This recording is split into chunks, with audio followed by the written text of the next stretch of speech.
আসসালামু আলাইকুম। আজকের ভিডিওতে আলোচনা করব দেশি মুরগি পালন করে কি লাভবান হওয়া যায়।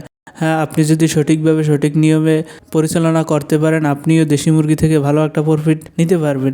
তো দেশি মুরগি পালনের ক্ষেত্রে আপনাকে ছোট থেকে শুরু করতে হবে, একদম ছোটোখাটোভাবে শুরু করবেন। আর এগুলো পালন করতে বেশিরভাগ অভিজ্ঞতা লাগে।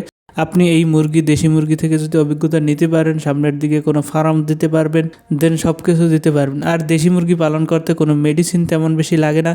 আপনি যদি ছেড়ে পালন করেন, ওরা দেখবেন ঘাস খাইতেছে, ওগুলো থেকে ওদের মেডিসিনের উপকারটা হয়ে যায়। তো তারপরও ভ্যাকসিনগুলো দিবেন, একটা দুটো ভ্যাকসিন দিয়ে রাখবেন এই মুরগিগুলোকে, তাইলে দেখা যায় অনেক রোগ ব্যাধি থেকে আপনি মুক্তি পাবেন। ভাইরাসের অ্যাটাক শুনলে একটু ভ্যাকসিনের দিবেন, কারণ আমাদের আশেপাশে অনেক বাসা আছে যেগুলোকে মুরগিগুলোকে কোনো ভ্যাকসিন দেয় না। এ কারণে মুরগিগুলো অনেক দিন যাবত থাকার পর একটা ভাইরাসে অ্যাটাক লাগে। তো এভাবে যদি পালন করতে পারেন, আরও কথা ছিল, ভিডিওটা বড় হয়ে যাবে, এ কারণে বলতে পারতেছি না।